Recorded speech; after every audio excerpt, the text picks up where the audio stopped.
Ќе поддржиме младински невладини организации во сите области на дејствување.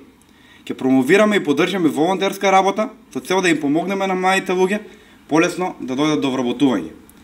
Ќе изградиме нова современа читална со цел да им помогнеме на учениците и студентите во секојдневните обврски во образованието.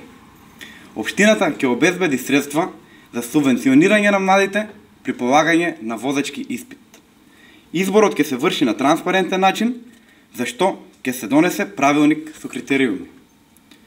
Општината со низа иницијативи и програми ќе го помага и стимулира рекреативниот и професионалниот спорт.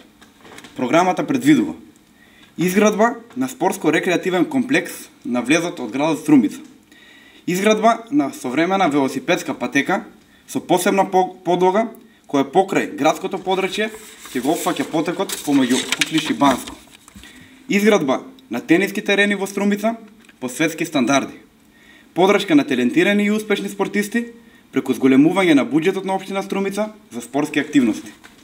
Градоначалникот финансиски и во рамките на институциите ќе го поддржи и културно-забавните манифестации, со што ќе го подобри културно-забавниот живот на младите во општина Струмица. Драги пријатели, во пресрет на изборите на 15 октомври започнавме позитивна кампања во која секојдневно ја имаме поддршката од сериозни и искрени млади луѓе.